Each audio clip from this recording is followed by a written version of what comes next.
space. It has to be the most lonely place anybody could ever die. I mean, I guess it'd be a pretty cool place to die, but any final moment spent that far from Earth, that far from home, that far from everything we ever built and known and loved, it can only be met with a cold, uninviting sense of isolation. Space is often depicted as this super fun sci-fi setting in most fiction, but in reality, space is a pretty morbid place. It's cold, empty, its constant expansion separates everything, and its very entropic nature assures our inevitable demise. And for those reasons, plenty of horror movies and games and media in general have made use of the outer space setting, for both its unsettling themes and potential for terrifying scenarios. And to me, that's why it's a cool setting. Lightsabers and spacecraft, that's cool and all, but what about walking the dead, silent hallways of an abandoned moon base, encountering the lonely spirits of the deceased crew and observing them? Let's figure out who these guys were and what troubles are keeping their souls trapped here, stuck on a rock in the empty vacuum of space. That's the idea behind Echo Night Beyond, the third and final installment in FromSoft's old horror adventure trilogy. I really like the first two games on PS1, just like the concept behind them is just so good. And taking that concept and applying it to this setting is something I am very excited about. The prior two games had us exploring a cruise ship and a mansion. We would do favors to the spirits that still lingered there, severing their ties to the land of the living so they could peacefully pass on, and in doing that, you would learn a lot about the game's world and get to watch the mystery unfold. If you're at all familiar with FromSoft's usual storytelling, you'll know that they love their lore, getting across puzzle pieces of a plot instead of telling a story in a traditional, more linear fashion, like using cutscenes and dialogue that would be viewed in a controlled order. That's what makes these games so appealing to me, the mystery, and the freedom I have to figure it all out on my own, as well as their unique ways of scaring the player. That light switch system was pretty cool, and the settings are always fun to explore and take in, always with great atmosphere. All of that in outer space? Sounds like a match made in heaven, dude. Like, we've done this on a missing cruise ship, and we've done it in a haunted murder mystery mansion. But now, let's do it on the moon. Ooh, I always love the CG intros for these games, because rather than introducing characters or a plot, they instead focus on painting the setting and themes, showing you what mysterious place you'll be unlocking the secrets of this time, as well as conveying a general tone you can expect from the story. And Echo Night Beyond, more like above and beyond. Holy hell, this intro is awesome. Easily the best one they've done by a mile. The first thing we see is this casket flying through space, holding the body of a deceased woman, the Earth's reflection visible on the glass. Footage of the moon fizzles in, astronauts stumble upon a lunar colony, and we see their efforts to explore it. I love how it's in the style of found footage, as if we're watching these poor souls just stumbling upon it by chance and trying to figure out what the hell is going on. Oh my god, these shots and the composition, man, it's got this very real feeling to it, you know what I mean? Like, I may as well be watching real footage of astronauts right now. The CG is really good. We watch as this ghost of a bride wanders the colony, the astronauts scrambling for their lives when they see her.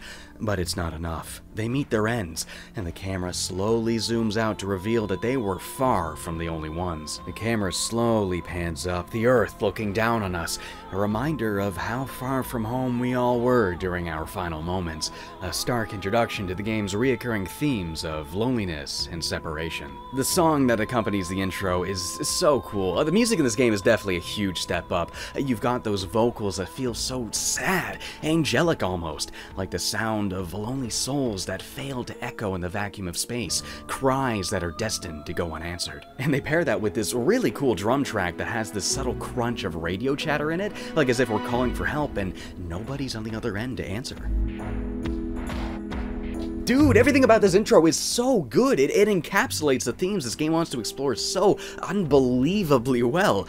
And it kind of looks freaking cool as hell on top of that, too. Like, I honestly think this might be one of my favorite video game openings ever. At least to a horror game. Like, leave it to FromSoft, I guess. Am I right? Echo Night Beyond. What's with all the dates down there? I've seen multiple years on a title screen before, but not ever 4.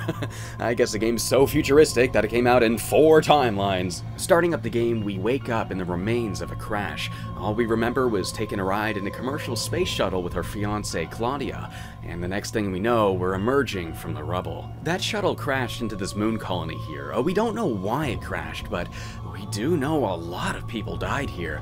All we can do for now is get up and explore the colony looking for Claudia. Geared up in our spacesuit, we then notice a wedding ring on the seat, the initials RO carved into it. Richard Osmond, you're yet another Richard, dude. And you know what they say, where there's smoke there's fire? Or there's a Richard Osmond, there's an evil red stone curating a mass murder. We definitely go into this one knowing a lot less about what's happened. There's no intense flashback to set things up, and no friendly characters to get murdered in order to heighten the stakes. No, we just wake up from the crash and start walking around. This time, we know nothing about this place. Those clunky controls from before have seen an upgrade. You can still play the game using the old controls, you know, with the shoulder buttons to strafe and angle your view, but I'm sure most people will likely opt out in favor of the more traditional first-person controls, using both sticks instead. There's been a number of other changes to the gameplay as well. This one's actually quite a bit different from the first two.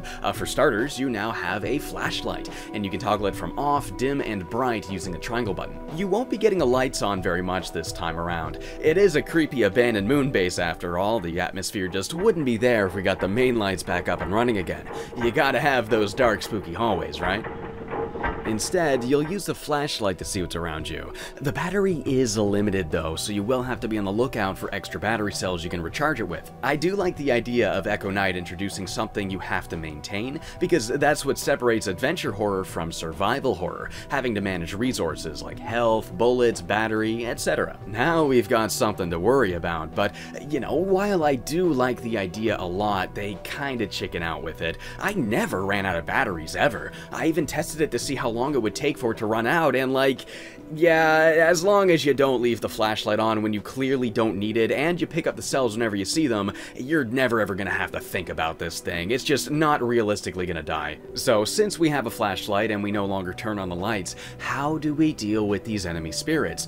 This game employs a similar but somewhat different system for clearing ghosts out of a room. Instead of running for a light switch, you'll find yourself sprinting for these ventilation panels. As long as you have the correct card key, you can use these to get rid of all the fog in the room. This time around is this strange fog that's causing the spirits to be hostile, instead of the ghosts inherently being vengeful because of the way they died like last time. And because of this, if you can get rid of that fog, you'll then be able to turn them back into a regular NPC ghost that you can then interact with. I think this is a really cool idea because before, there is a clear distinction between good spirits and bad spirits. Stay away from these guys, but go towards these guys. But here, they're one and the same. It just depends on certain factors. Now, getting to one of these vents isn't quite as simple as running to a light switch. In the first two games, if an enemy grabbed or hit you, you'd take damage. You had a health meter and health items to replenish it. It was fairly standard. This time, it's totally different. The health bar has been replaced with a heart rate meter. The closer you are to a ghost, the higher it'll get. If the ghost is in a foggy room, it's going to attack you and your heart rate will skyrocket as it comes towards you. If it goes up over 300, you're dead. You'll have to escape the room and calm down before that happens if you want to survive. When you die, you get this creepy, like, heart rate flatline screen. It's kind of unsettling. It really reminds me of the Metroid Prime Game Over screen. I'm sure this thing gave plenty of kids nightmares, myself included. So with this new system, it's now impossible to just dodge and get by them to go to the panels. They don't even have to touch you this time around. If you're just near them for a few seconds, well, that's all it really takes. I'm really conflicted on this new system. I think it does work for what the game's doing, but it's also just really loud and annoying. Seeing a hostile spirit in the first two games was really freaky. They had quiet entrances, nothing but a low groan or a brief giggle or a faint sound of a ringing bell to let you know they're in the room with you. Sometimes they were just there when you turned around. But here, if you see a ghost, the game screams in your face. Ah! Ghost in your face, loud music, it's so obnoxious. I guess the muffled echo of their voices and the way they kinda only come to view when you're really close, that does make the presence of a ghost in the room sometimes kinda spooky. Coward. But the overall execution, it doesn't hold a candle to the first two games. But either way, we still gotta get by these guys, so what can we do? Well, they don't just appear and run towards you now. The ghosts in this game will patrol the room, walking around unaware of your presence. Until you get too close, that's when they take notice, so why don't we try sneaking by? The way you do this is really cool. Throughout the game, you'll stumble upon these monitor rooms. It's kinda like a save room. There's never any enemies, it's just a safe place you can save your game, but each one 1 also gives you access to every security camera in that branch. This way we can get a good look around each room before we head in ourselves, scouting for any items we need, figuring out where exactly the vent panels are and where the ghosts are, where they walk, how we can maybe get around them.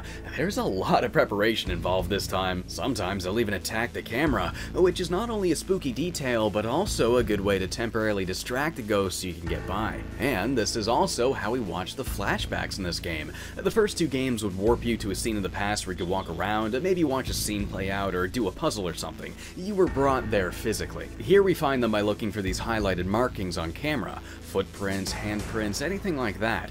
Zooming into it will unveil a scene, having us watch various people who are on this moon base at various points in time. I hope our commander is all right. I wonder. He helped us get away. This is a good spot to find those narrative puzzle pieces that we've come to expect by now, hearing little hints about what happened to the space station and the crew that was on board. My sister insists that I bring it back.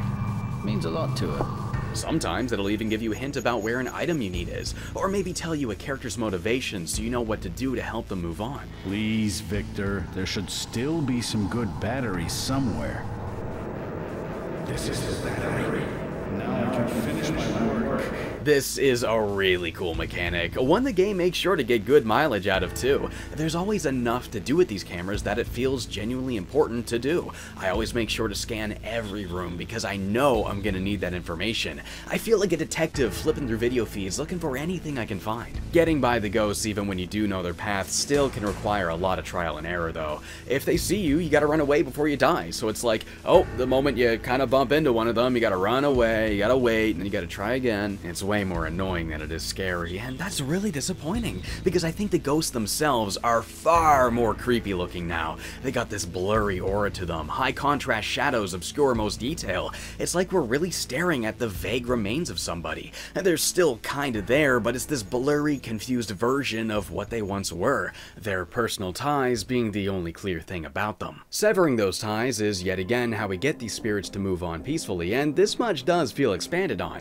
As I said, there's no longer a fine line between good and bad ghosts, they're all on equal playing ground, it's just a matter of removing the fog first. The first major chaser you encounter in this game is the ghost of this little French girl, Carol, wandering the residential area looking for her dead mother.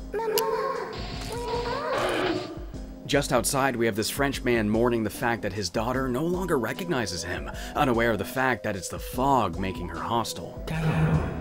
Mon petit. So why don't we use those security cameras to find out where she's going? Notice how this room here that she's in has a video player, yeah. We can find a home movie of Carol filming her father. If we play that off of this monitor when she enters the room, she'll see it, recognize it, remember who she is, and run back to reunite with her father, allowing them both to pass on together. All of those personal mini-stories of each ghost, it feels closer to how Echo Knight 1 did it, them being all indirectly linked, fleshing out the world instead of the main story. And I did prefer that over the second game making every ghost conveniently exist just to serve the main plot. It gives the characters more identity, so it is nice to see them taking this direction once more. There is one character you will meet that isn't a ghost though, this one single survivor. How does he breathe without a helmet? Well, he soon explains that he's actually an android. I can manage myself being alone. I'm an android. I thought that was really cool, like you finally meet somebody who's alive and then they turn out to not even be human. Just when we finally thought we actually weren't alone, the game quickly snatches that feeling back from us. He'll stay in this weird holodeck looking room here, painting the people you've saved all over the walls, kinda like a checklist as to which character's quest you've completed. While most of these spirits don't really have much direct involvement in the main story, they do have plenty of connections to one another, and it's mostly those connections being severed that creates their personal ties. How ironic, cutting the ties you do want, creating the ties you don't. Young twins hoping to give a toy back to their brother to make up with him. A team of Russian astronauts that stopped for fuel, just to get separated and killed as they all lost contact with one another. A woman who wants to understand why her husband never made a meaningful connection with her in their 20 years of marriage. Or a man desperately trying to find food for his starving wife, one that he's not even sure loves him anymore, no matter how much he desperately wants her to. By helping these characters confront the problems they faced when they died, you get to learn that there was a lot happening here before the crash. It's kind of a slow crawl, but things do start to get incredibly interesting the more you learn about just what happened here, mostly starting when the game begins to mention that red stone we've come to be so familiar with. I heard that the last guy here, Kenneth, died from an accident at the mine. His body was found by some stone. Yeah. He reached his hand out as if he was pointing to it. The stone this time around appears to be a strange mineral they found when mining on the moon, one the director of mining operations discovers can be used to produce oxygen. Well, now doesn't that seem like something convenient to have on a space station, right? But it becomes pretty clear that that stone powered greed a lot more than it powered the station, making everything gradually crumble. And on top of things, we keep hearing mention of a monster that was slaughtering the crew on board. But as gripping as I found all of that, as into this game's story as I was, I couldn't help but to feel so annoyed with so much of this game.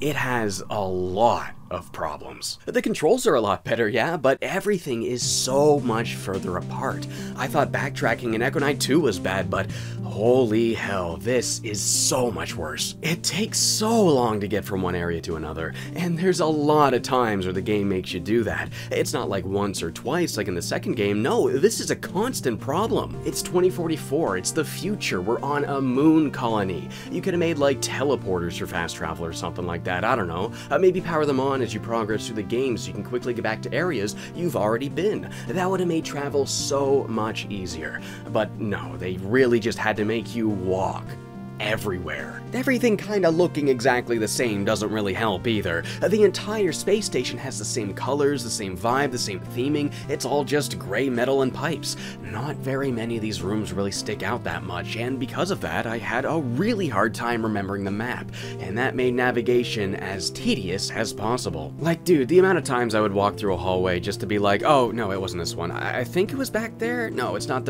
oh, it was this hallway. You know, each time I do that, it would waste more and more of my time. Time that the first two games took steps to avoid wasting. I praised Echo Knight 2's graphics for making each room so iconic and therefore memorable, but here it seems like they focus more so on the technical aspect of the graphics than they did the artistic visual design. And I think that's a lot more important when you're making a game about exploration and a narrative that's so closely tied to the setting itself. The game does look really good for PS2, like the lighting effects are really good and the ghosts look awesome and the reflections, they're so impressive for its time. And they do get the ambience right, like that soft electric sound of each door being opened.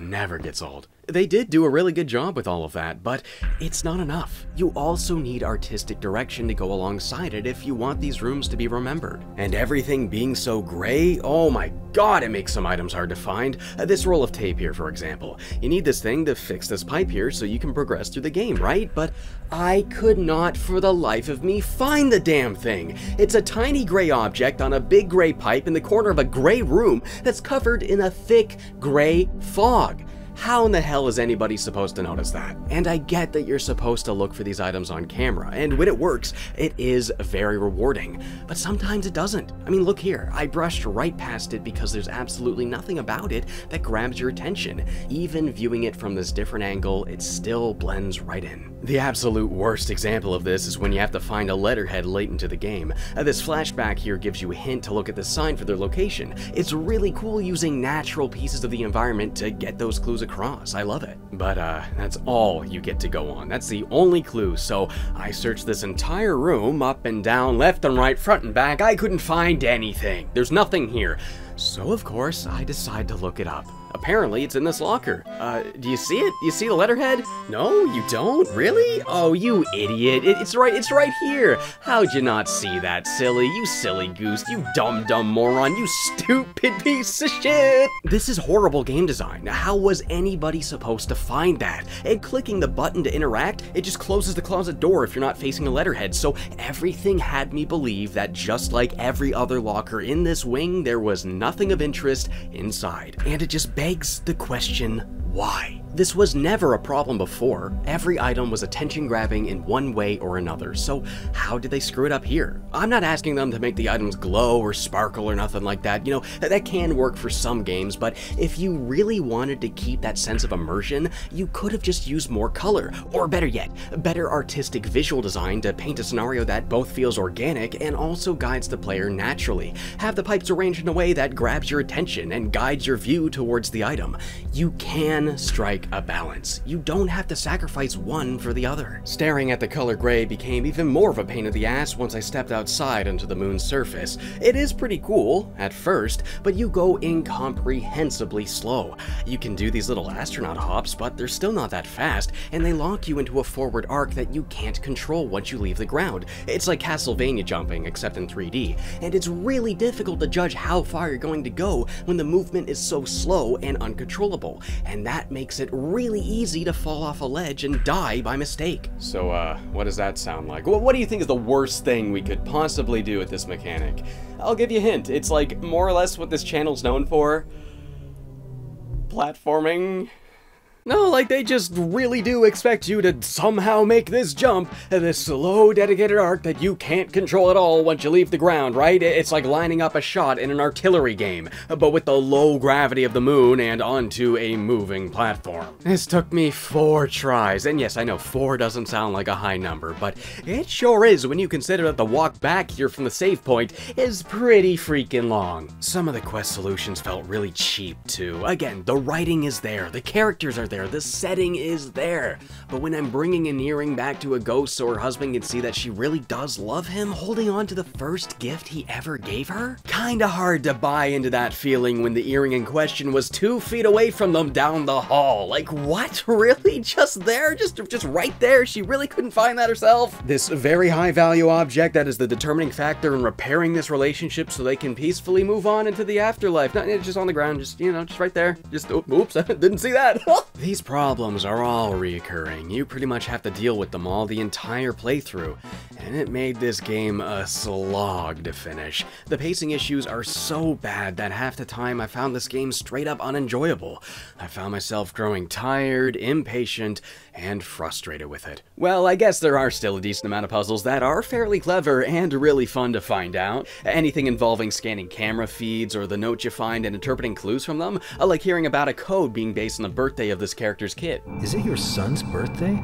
I heard that he was born the other day. So we go into his office, and we hear a message from his family playing out of this adorable little toy they got him as a gift, and it makes mention of when his newborn's birthday is. These puzzles are often designed to teach us a little bit about another character, so they serve as not just a fun puzzle, but also a really clever way to learn more about the world. Like, I don't ever feel like I'm just solving a video game puzzle. It feels like I'm figuring out old passwords by observing what these people left behind, and in doing that, I figure out who these people are, what their professions were, why they needed those passwords, what authority they had. Some of these puzzles are weaved into the narrative so brilliantly, and it was easily a huge highlight of the game for me. But, of course, for every good puzzle, there's a bad one. Like this one here, I thought I was doing something wrong. I assumed to just hit the button when the needle hits the center here, but no matter how many times I did it, it wouldn't do anything. So yet again, I look it up, thinking I was doing something wrong, but like, yeah, no, that is what you're supposed to do. It just took forever to get to work. I have a lot of frustrations with this game, but I still think the story here is absolutely worth experiencing. It more than lives up to the bar the first 2 games set, and I'm pretty glad I suffered through the game to get to that. It is such an endearing plot, and while I do find it difficult to recommend the game because of its issues, I still recommend skipping the spoilers if you find the premise interesting and would like to play it despite the problems it has. That really is the best way to enjoy these stories, as the detective the game wants you to be. But I understand the majority of people aren't gonna want to do that, so hey, for you guys, let's get into it. Okay, so according to the manual, Richard and Claudia were taking a trip on that shuttle so they could get married on the moon. That was everything to them, a lifelong dream finally about to be realized, tying the knot on that beautiful round rock in space. But the colony they were headed for, well, it pulled them in, they crash, and everyone's already dead. So you're initially looking for Claudia, and you do see her ghost a couple of times. It's pretty clear pretty quickly that she must have died in the crash, and it also becomes clear that she's also that monster that everyone's been talking about. If the game's intro was telling of anything, it's her spirit that was slaughtering everybody on board. By making connections with the spirits of the victims and reading through journals and watching those flashbacks, we'll uncover an internal conflict at this colony between the people working there and the director of mining operations. It seems as if after he used the red stone to solve the oxygen shortage, the director began to not act himself, and that gray fog started to appear everywhere in the colony. However, the director ignored it, going against the concerns of the people aboard in order to keep on with the mining. The game brilliantly spends the first half mostly exploring the characters that were more indirectly affected. The people that arrived in the colony later in a crash never knew the director but had the aftermath of his selfish decisions make their situations violently unsafe. As we go on, we find out just how many problems the original crew was dealing with. Low morale, food shortages, even ghost sightings. Not to mention, the director would lock away anybody that tried to expose his corruption. I threatened the director. I got sent to jail. Different people responded to different problems in different ways, like Nick, a priest on board, putting blame on the director and trying to find a way to get everybody out of the situation. If we killed the director, then we can go home and everything will be okay, right? Distaste for the director grew and grew, but his absolute authority prevents anybody from doing anything about it. Later on, you get to see just how conflicted the workers are. You know, the ones who kinda have an idea of what's going on. Some of them question the director. Is this really worth it? Aren't we kinda jeopardizing our own lives? Shouldn't we do something about this? But no matter how sound your logic is, no matter how justified your concerns are, it's a hard thing to challenge when your only responses from authority go like this. Listen, Alan, we just work here. We do what we're told without question. Oh, Alan and Mr. Gold, the two miners working at this facility, they have a mostly professional relationship, Alan being timid and Gold being an authority figure. And these two poor guys got roped into this mess and had to sit there and just take it all. I can't live without you, Mr. Gold. Echo Knight Beyond does an amazing job of humanizing these characters that already served a purpose in the plot. You know, they're puzzle pieces, but they're puzzle pieces with motives, emotions, thoughts, and feelings. These characters already serve their purpose in the greater plot. We already learned from them what we needed to learn to make sense of the game's story. Yet here they are much later, reuniting over a music box from Gold's sister, promising to return to Earth together and just hang out as friends for the first time, exploring a relationship that's greater than just boss and employee. Are you sure? This is the sort of thing I was missing from Echo Knight 2, yet they managed to also achieve what the second game sacrificed it all for. It's an amazing balance between exploring isolated characters to enrich the world while bouncing the main plot off of them without a hitch. And they get all the details so right too. Like Alan and Gold, they work at this moon base, right? So they make sure to give them the proper gear, the yellow suits that are from this place, which are very unlike the ones that Russian team from off base bring with them. Oh right, this team, oh my god, these are the best characters in the whole game. While they're already dead by the time you're there, they seem to have arrived long after everyone else died. We get to see how they were all separated, and reuniting them all, it is one of the game's greatest moments. Everyone's alright. Commander, where are you now? Let us meet somewhere.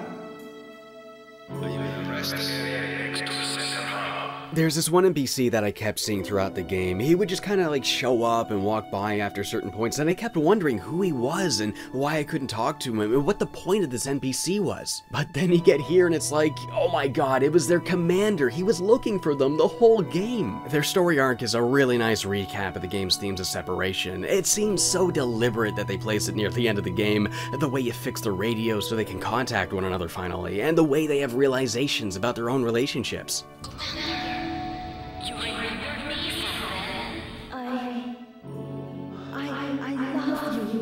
So, you probably realized too by now, huh?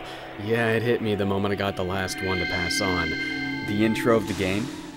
Yeah, we watched the whole thing happen. That is what this intro was the entire time. That is so freaking cool. If you can get every ghost to pass on peacefully, that android from before will give you the master key, which allows you into the final area. Down here, we find a dead body slumped over in a chair, staring at a painting of Claudia. In front of him on the table, a letter and a ring. This letter describes the man's efforts here at the lunar facility, speaking with much passion and enthusiasm for his project here. He apologizes for leaving just before the wedding, knowing how valuing his work over Claudia must have hurt her. After asking for her patience, he then signs off. Richard Osmond, director of the Moon Colony. Yeah, The director, he was us the whole time. He was us, Richard. Or was he? Are we Richard? What if this time, contrary to what the first 2 games led us to believe, what if we're not Richard Osmond? What if we're somebody else? If he's sitting right there dead, how have we been playing as him this whole time? Well, the android from earlier explains that he was created by Claudia. She was a roboticist. She created androids. So think about it. If Claudia was on a shuttle to get to the moon colony so she could get married, how did she bring Richard with her if Richard was already here? Well, remember that wedding ring from the very beginning of the game, right? Turns out it wasn't Richard's. No, his ring is on the table right here in front of him. This one was Claudia's. She came to this moon colony without Richard, but instead an android she built in Richard's image, just like how she built this android in the image of Richard's first victim, Kenneth Livingston. Yes, it was she who created me. This android thinks we're Richard because we look just like him, so listen to what he says. A long time ago, you told me what that red stone was. You got that stone in exchange for the death of your best friend. Kenneth died from an accident at the mine. I'm Kenneth Livingston. His body was found by some stone. She was devastated that Richard decided to abandon the wedding to go back to his work, and then he uses this red stone he finds to grant all of his wishes, wishing for oxygen, fixing the problems, making his mining project a booming success. But as we know from previous games, the stone corrupts and the stone requires sacrifice. It made Richard drive his own colony to the brink of ruin. You kept your silence. It granted my wish at the cost of Kenneth's life. Have you found an answer since then? I just wanted to save everyone. And this facility, everybody's dead now. My wish, a red stone. My last wish, Claudia. That's right, Richard. You don't have anybody left to sacrifice because you threw it all away. You got everybody killed, everybody except you. And guess what, Richard? That is the only thing you have left to sacrifice, and that's what he did. Because all he wanted was to bring Claudia back. And I guess that wish got granted, huh? Claudia goes to the moon colony, she finds the red stone, and she uses it to try and bring Richard back.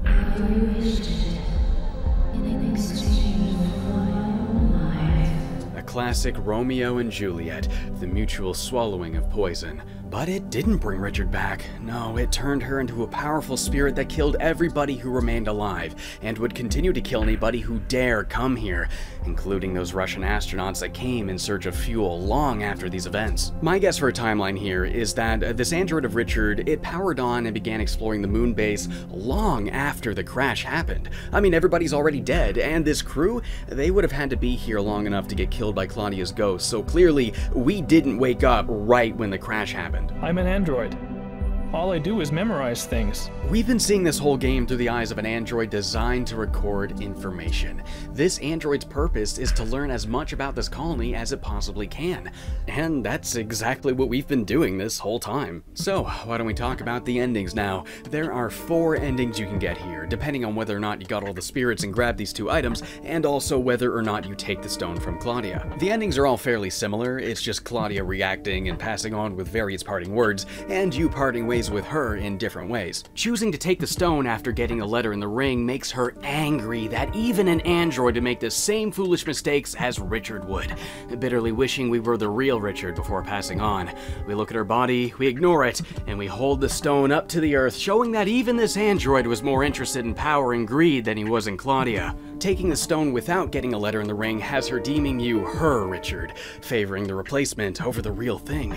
You hold the stone up to the earth, make your wish, and plunge it into your chest, sacrificing yourself. But nothing happens. You can't sacrifice an android.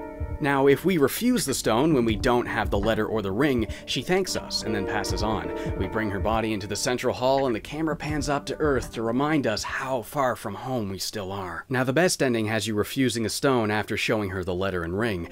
Doing this has her accept that Richard is truly gone from this world. He's not coming back, and he will never be with her again.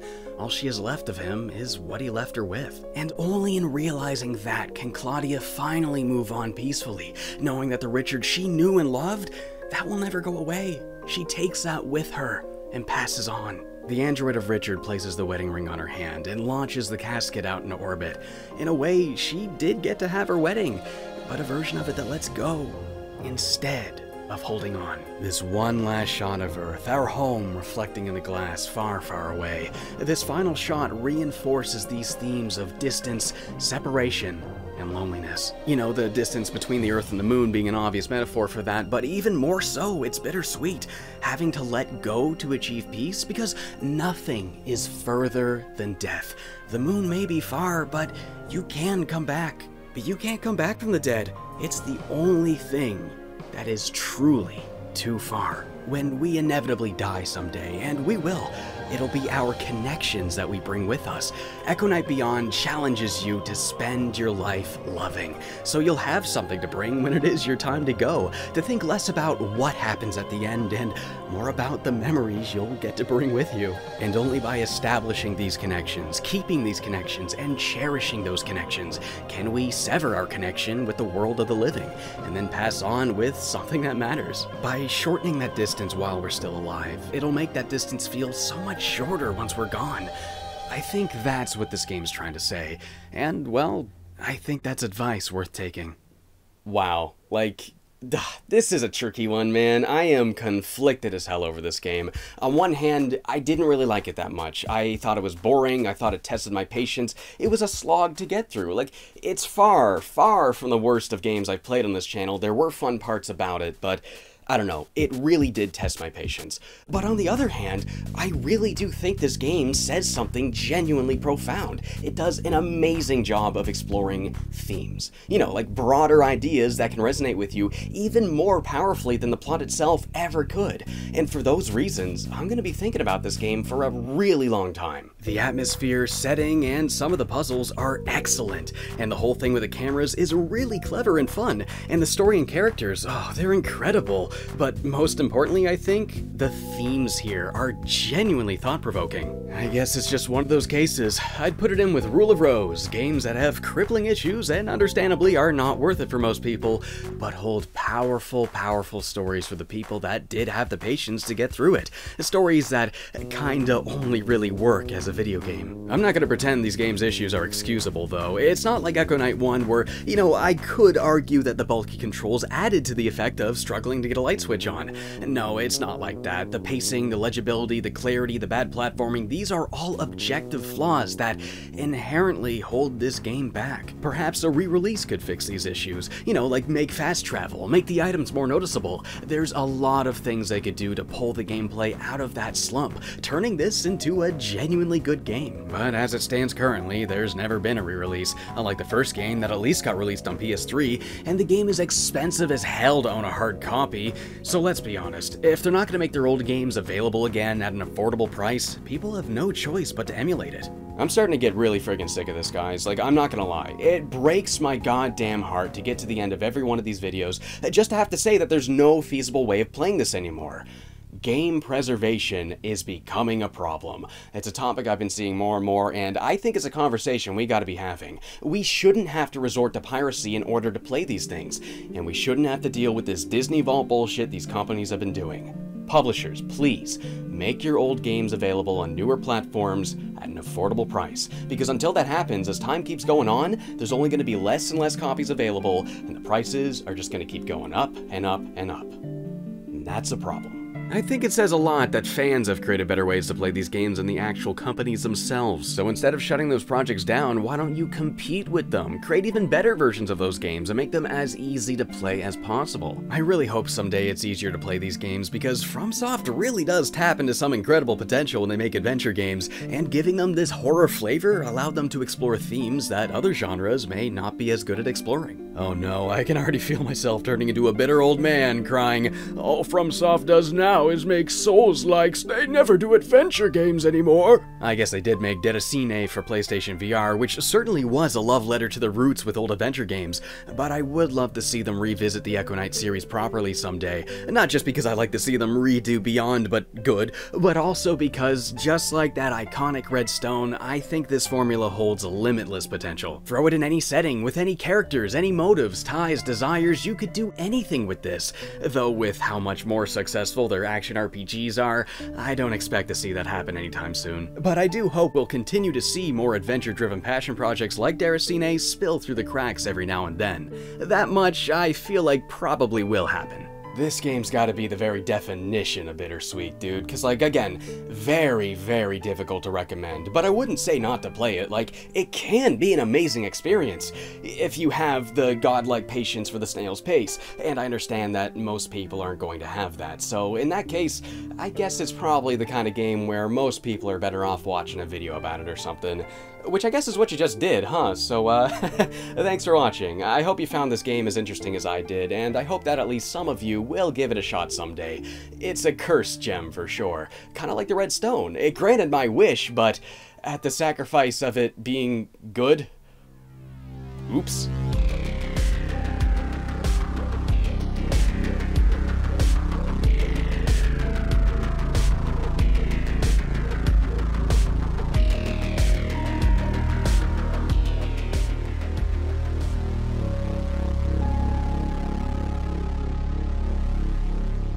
But still farting.